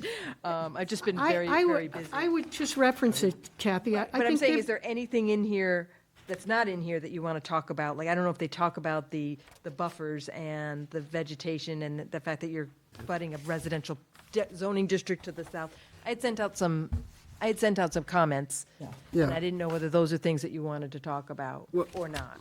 could we word it in addition to the things that Mary Wagon referenced in her September, the planning board would also like to bring to the zoning board's attention, the density issue, the. right the there other- on the screen. the other I things think- that They're right there. you- Yeah, the other things that you mentioned, and just lay those out. To emphasize. Yeah. Yeah. Okay. And the ZBA, we'll take all this into consideration before they even, Yep. you know. I didn't know what you wanted to say about setbacks and then mixed use. It's a housing 40B project. You can say you liked mixed use, but I think not that's all gonna we can can, say- that's all we can say about it at this point. You could Is say, we'd like you know, to see mixed well, you use. can- talk about what you said, Susan, about the local comprehensive plan. We're trying to balance Right. economic. And you can also say prefer the mixed use was the original proposal. Right. This is not mixed use, and we endorsed it. The plan didn't endorse it, but we were enthusiastic and generally acceptive of that plan when we heard about it 2 years ago. This is not mixed use, and We can use the parental was term. endorsed either. in Disappointed. both the, but we can say the town is endorsed in both the comprehensive plan as well as our decade-long support of the village concept, mixed use on Route 28. And just leave it at that. Don't make any editorial comment, just state the fact that, it was, I think it's less is more in this particular case. I agree with you. Although I do think we should mention everything Kathy has up there. And No question. I think every single bullet point you have on there is vital to how we all feel, Kathy. Yeah. So I mean, even the architecture, we have a whole section in the talked about it last comprehensive week, plan yeah. about architecture. It's right there. Yeah, but also in the comprehensive plan, we emphasize it over and over and over again, you know, the Cape Cod feel and the notion of identity and all that kind of as stuff. Joanne pointed out, look at the one that was originally proposed and what we got. You know, That's not even the that's same- interesting. That's not even to- the to same actually place. Reference that and show it to them. And not only it was mixed use in the original proposal, it's not mixed use now. This is what you were proposing, and this level of architecture was great, but that's not what you're proposing. Right. I won't And say the it was most- great. It was much better than what we have. The most egregious part is the fact that the front of the building isn't even facing public. Oh, I know it, the back of the building's facing Route Back of the 28. building against Route 28, and then the flat, ugly side. Could they do something to improve that? I think they could. I really think they could. And I also think they do have those green stacks. I had sent the Cambridge one, where they had a little pitched roof on it. It kind of looked a little bungalowy. I they're think the they're ones very that- limited in the green stack and how they can lay that out. And I think that's the problem. Peter had sent us the ones from Hyannis that had some peaks and not any gables. Yes, and that or was anything. one large building. I Right. think Not that a if you want cluster. it, that's why I keep saying, getting back to the large building, to the smaller buildings. I think the design review committee, and that's why I put their notes in here, they're the ones, and rightfully so. I mean, instead of having this big giant, apartment complex building, breaking it up into smaller little units might make sense. And that's what they did. But then when they did that, they had this very limited architecture options, I think, from the green stacks that they could use. And it's very much, and the perfect example, there's a picture of it in the site plan review where they have this constructed in Lowell, Massachusetts, and that's what it looks like. Yeah, well, this is not Lowell. And that's the front. And that's the front. And we're not Even even recommend- getting the front. In fact, I even think they recommended changing the address and bringing the address around to Pine Grove because all the buildings were going to be facing 28. The back of the buildings, and there was no reason to have an address on Route 28. That shows you how dramatic this is, dramatically different from what they originally proposed. Access off Route 28, so No. typically they'd want it to But they be wanted to change, where- they actually wanted to change at least one recommendation was change the address because of that. There's going to be no access on 28. I just can't. I'm still wrapping my head around this project. Full stop. Right. And I defer to my friends at the zoning board and their wisdom on this subject.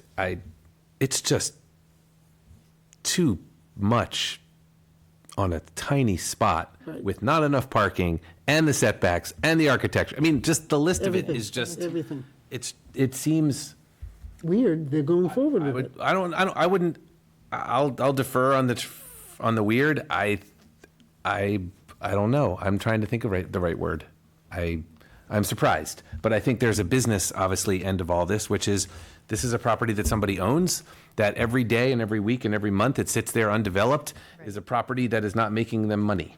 So I respect that. But they also respect that we have a process that's gone through literally the entire town infrastructure and now will end up at the place it should, which is the ZBA. And I would imagine, like I said, that will be an interesting conversation. Especially since at least one of the groups, which was the site review, said at least consider these changes, and they said, no, not really. And they kept going forward. And obviously they have an appeal. Let's just say they are denied next week. There is an appeal process. Oh, yeah. I'm sure they'd appeal. Is that through this? I can't remember. Is that through this I think it's through Superior Court. Superior Court? Okay. It's through land Yeah, court, because it's a right. state law, so it would be Right. Superior Court. So, town clerk deals with that and tells people what to do. You got enough to, I think I Throw have something enough. together? If we can do what we normally do, I throw something together, I send it to you, and you tell me what I need to do to make it better. okay. I'll do my best. Okay. And then Kathy will send it out to the board before it's sent forward to BZA. Yeah, if that's what you would like, Yeah. Joanne and I can work on it, and then I can send it to the board. Just reply to me with Yeah. any of your Yeah. comments that you might have. Yep. And it's going to be, I guess Joanne will make the final. It's a consensus of the board that Joanne will make the final decision. Yep. Yes. Okay, next on our agenda is officer elections. And it's an annual process to elect a chair, a vice chair, and a clerk. So I would like to Read this or ask. something? This can we read for the No, I'm gonna- nominations? I'm gonna- You're doing I'm it, gonna- okay. May I have a motion for the position of chair? I'd like to make a motion to elect Joanne Crowley chair for another year of the planning board. Whoop, whoop. May I have a second? Second. All in favor? Aye. Aye. Whoa, no discussion. That went fast. May I have a motion for election of the vice chair? I move that Will Rubenstein be nominated and elected as vice chair of the planning committee for May I have a 20. second? Second. All in favor? Aye. Aye. Am I allowed to vote on Yes, that? yes, of course you are. May I have a motion for the position of clerk of the planning board? I move that Ken Smith be nominated to be clerk of the planning board. Second. Second? Second. All in favor? Aye. Aye. And finally, I'd like to make a motion that at our meeting this evening, the planning board, acting under Massachusetts General Law, Chapter 41, Section 81P, voted to authorize the chair, the vice chair, and the clerk individually to endorse a plan, the approval of the board, or to make any other certificate under the subdivision control law. May I have a second? Second. All in favor? Aye. Did I read the whole thing, Kath? Yep, that's perfect. I'll give this back to you. Do we have to Pass it on sign down. anything? Pass that down.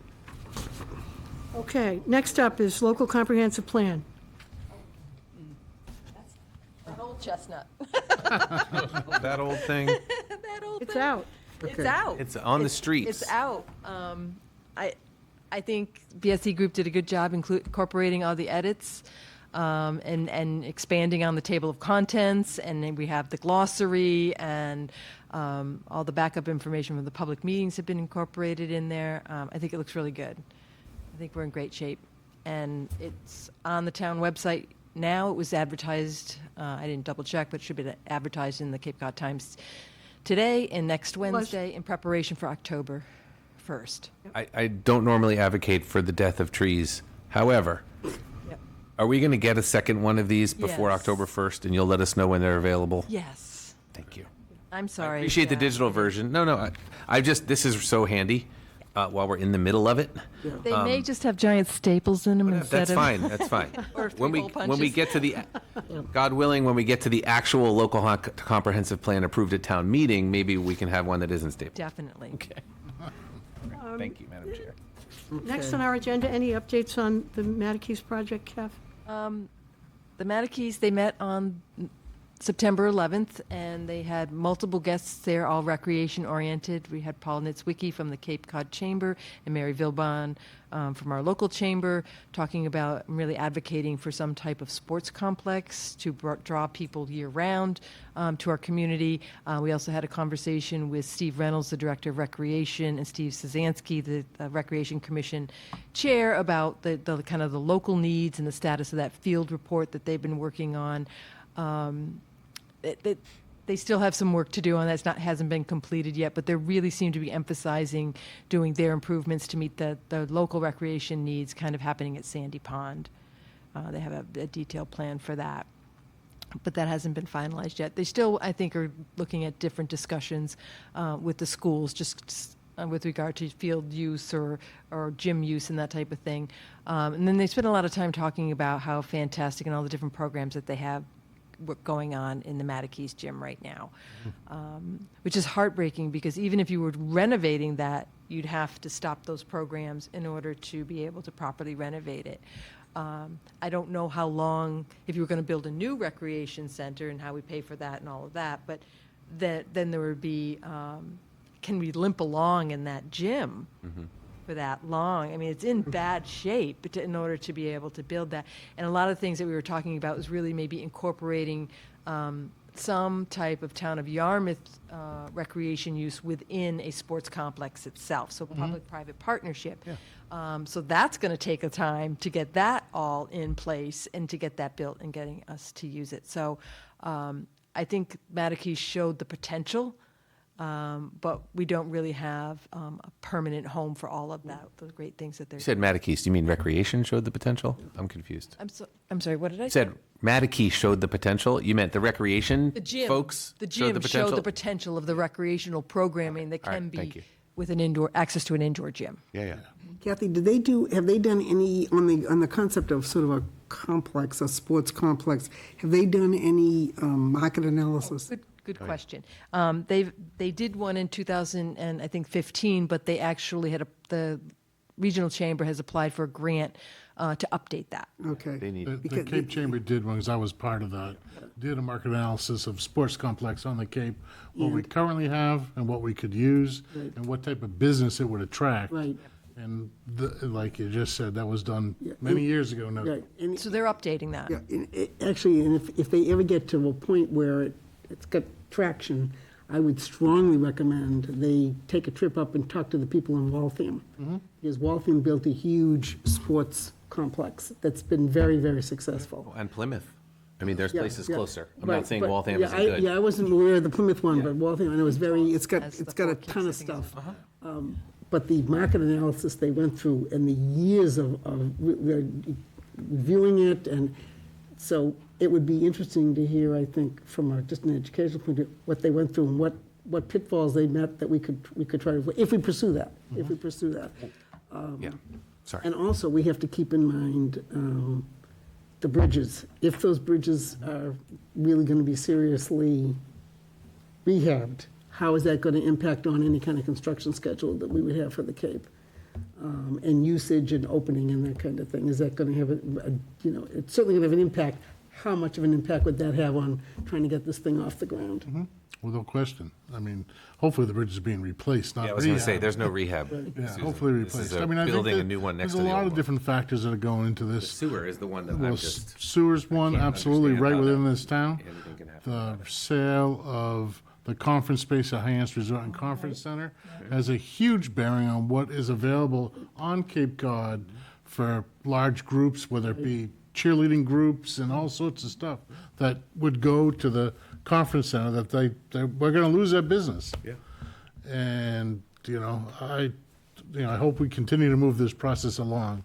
I think one of the things that I don't think the muck is going to have all the answers with regard to the market and the financial feasibility. I think their goal is to come up with 3 different plans based on what the community wants. And then those will have some additional vetting of financial viability. Maybe there'll be letters of interest that goes out to have people, are you interested in a sports complex? And maybe we'll find that people are. And we get like 3 or 4 people sign up and say, we would be interested in building something. But I think it's always going to be some type of mixed use. If it's a sports complex, there's still going to be some housing on the particular site. Which is a shame. And then the school adds a lot of complexity to Right. it. So if you want to have the school taking up that 6 to 8 acres, and then you have the housing taking up 10 acres or something, and then you need to have enough space for fields for a sports complex. I think the idea that was brought up at the MUC was maybe having maybe breaking up some of the sports fields. So if we as a town build sports fields at Sandy Pond, there's no reason why we couldn't rent those out when there's a big sports tournament coming. So they don't need all of the fields necessarily built at Mattakese. And then there's still all the environmental concerns and making sure that this development is done right and we're not impacting our drinking water wells and everything. So it's not an easy There's project. setback issues on the site currently, so. But the 8 billion pound gorilla is the sewer. I cannot emphasize this enough, and that's not just because I'm the representative to the RAC, Madam Chair, and Ken is the former representative. Who is going to fill out an LOI to do anything at that site without sewer? Right, It doesn't. There is no financial model unless you literally are a bazillionaire right. that will make the numbers work. So the coordination of all this It's essential. is just like, if it doesn't happen, then all of this time and all of these meetings and all of the mucking around, respectfully, is for nothing. Right. And so unless I hear from the select board through the RAC or through some other process that the phase 2 of this, I'm talking about phase 2, not phase 3, not phase 4, not phase 5. If phase 2 of our sewer system doesn't include Mattakese, the muck is a waste of time. Thank you, Madam Chair. I think one of the things that is being looked at is if this is actually a site that is bringing economic development, it's bringing needed housing, there are grants to, design and possibly some funding to install sewer to get to that site. So it may not necessarily be 100% on the town in order to construct that. Madam Chair, Yes. Stroking my imaginary beard listening to that. I'll jump into that because I have a little bit of insight on it. Is that last week, it was last week, I met with Jeff at DPW and talking about capital budget, but one of the things that did come up in that discussion was a complete reevaluation of phase 2 and where the piping needs to go. What's on paper today is not what's going to happen. I'm not going to tell you that I have any knowledge of what's really going to happen, but Jeff's words, not mine, is what's on paper today It's not going to happen. is not going to be the way it's going to lay out because there are more vital spots to contribute for economic growth, for year-round flow, which the town needs. They don't need hotels on Social Drive that are closed in the winter and have zero flow. You got to keep that plant working properly. And the environmental impact, which is the reason we started this process in the first right. place. That's So right. it's this three-legged stool that, each leg. So Major sense. I'm encouraged Yeah. that at least as a discussion, the town recognizes the fact that what they had on paper was a great plan, but maybe there's a better plan. And that is, and Ken, it doesn't surprise me that Ken brought that up, Madam Chair. And when I get to my little rack update, that's exactly what we're. Unforeseen circumstances, they always come up when you're trying to do long-range, and here's a perfect example. And, Will's right, without the sewer, that's a wasted site. Yeah. Nobody's going to build anything and build their own Absolutely package not. plant. That doesn't mean we can't be optimistic. It's just the optimism versus the reality. It's a chasm. Yep. Moving along. Okay. Kathy, I know we don't have any minutes, not to worry.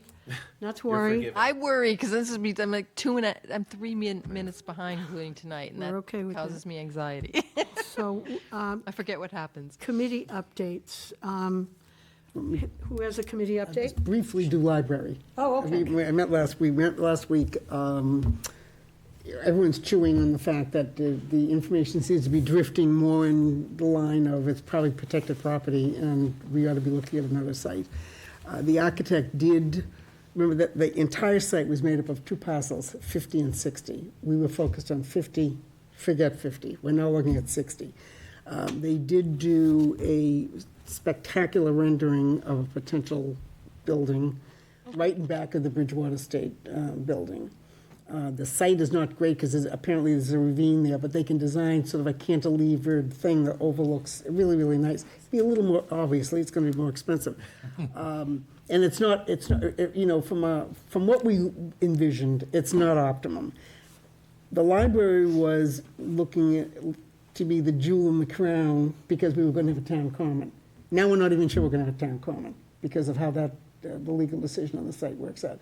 So there's an undercurrent now, then why even bother to put the library there if the whole purpose of having that library was to sort of have it So we got a design, we've got something on parcel 60. The designers, they really are excellent architects. They design to the site. They really are really good, very innovative, very, creative. Very little presence on Route 28. Remember, one of the things we wanted was something on 20. Part of it, but not a lot. Back to Bridgewater, access is not great, but it's a new library and it's lovely. Now, whether we get there or not is another story, but if we can get there, they're ready to move forward with it. There was a lot of talk and an undercurrent about doing something with the Bridgewater building. Initial numbers on that, and those of you in the real rehab of that building is never going to work. So much, there's asbestos in there, there's everything. Everything, and I did not realize it, but apparently half the building's below grade.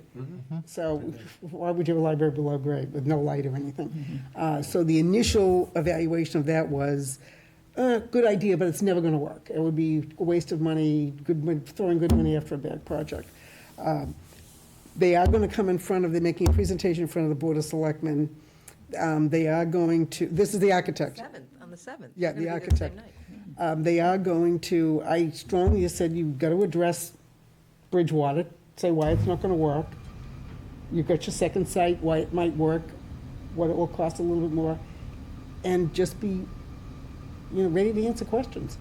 So, Susan, how does this change from site 50 to site 60 affect the MBLC and that process and the funding? it doesn't. We're not slowed down, and we're not going to miss a deadline. Yeah, if the. We are or we aren't? Well, no, we possibly could. It depends on. Okay. First of all, the site, the application covered both sites. Oh. So we made sure this time, Got it. and we said to the state, boy, if we move to parcel 60, Are we- is that okay? And they came back and said yes. So as long as we, Yes, so that's it. Deadlines. The issue's gonna be, and we were gonna have some sort of public outreach session on the October 13th, and I said to the group last week, we were talking, I said, you're gonna get an indication on October 7th when you go in front of the board, whether they are going to think that this is a worthwhile endeavor to keep going. There were a couple of other things that came up. One, of course, it will be, if we do parcel 60, and because of the topography, it's gonna be a little more expensive. Expense is one. Two is, the town has gotta have skin in the game. We are required to raise money. So we've got Friends of South Yarmouth, we've got Friends of West Yarmouth, and the amount we raise, they keep talking about 2.5 to 3 million, and I think that's a formula based on the total value, total construction cost. So we're not quite sure, but it'll be several $1 million. The third thing is, the project costs, total project costs have yet to be decided.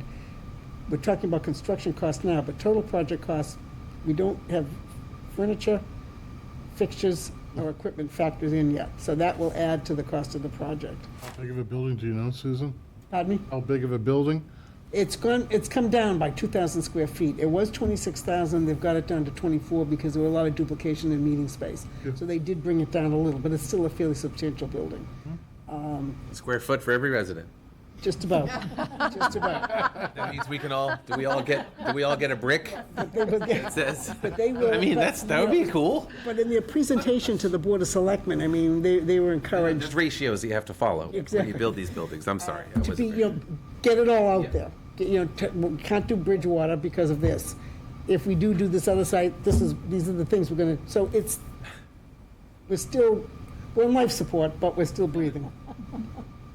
But alive. We're alive. But I told them to expect substantial pushback because, it's just gonna be substantial pushback. They're already talking about At least. wastewater and a new school. She said that was without putting furniture or books in it. Committee, Deirdre, community Well, housing? We had a great community housing meeting last week, and I think you've seen Mary's letter, which really covers just about everything. It was a very good discussion about the same thing that we've been talking about tonight. So I don't know if, I think that says it. If anyone has any questions about Mary's letter, which I think is fantastic, and It was really just a great summary. Yeah. And again, thank you for jumping in on that data analysis. Yeah. That was an eye-opener. Very good. It was an That was an eye-opener. eye-opener. Who knew that the community survey drilled down to that level of detail? I had no idea. Well- And I can remember a long time ago working on the 2010 census. Yeah. And knowing what the community survey was, but had no idea that level of detail it's exists. pretty amazing. And And for someone like you, we're very it's lucky to there. have someone who can dance around and go in and And find it. understand it. And Yes. understand. I will try and dig in on other things as much as we can. Yeah, well, thank you again. Madam Chair, I have a Deirdre. RAC committee update. Please. We met on September 8th. The most important thing that came out of the meeting is there'll be a public outreach meeting on Tuesday, the 23rd at 10 a.m. in this very room, just like we did with contracts 1 and 2 and 3. We're doing that now for contract 5. So to be specific, the town officials, the members of the RAC, so Jeff Colby, Bob Rittenauer, Diggett Construction, who is the contractor, business owners, and as importantly, homeowners are invited because we're talking now Route 28 from Parker's River west to Higgins Kroll. That is contract, 2, nope, that is contract 5. 5. And so this is what's coming starting in, I'm just going to say later this fall. And there is going to be disruption. There is going to be inconvenience.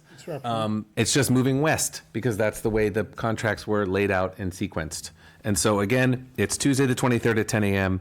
and it's, similar to other meetings the town has had and convened through the chamber. And also, it's not just for business owners. It is also for abutters. And you have to remember, if you live on a street north or south of 28 between Parker's River and Higgins Kroll, you're going to be impacted. That's right. Hopefully, in the long term, it's going to be amazing because you might be able to then hook up to this amazing sewer system. Is it going to be televised? I believe it. I don't know, Susan. That is a great question. I will leave it to smarter Usually in this people. than room, me. it usually is, but because that I would don't. be- It's during the days. I would at least. I've been dial to in. previous meetings in this room on this subject, and I do not believe they were televised. I don't, but I would defer to Jeff Colby. So whoever's listening, and if you have further questions, I'm sorry, Susan, I don't know the answer on that.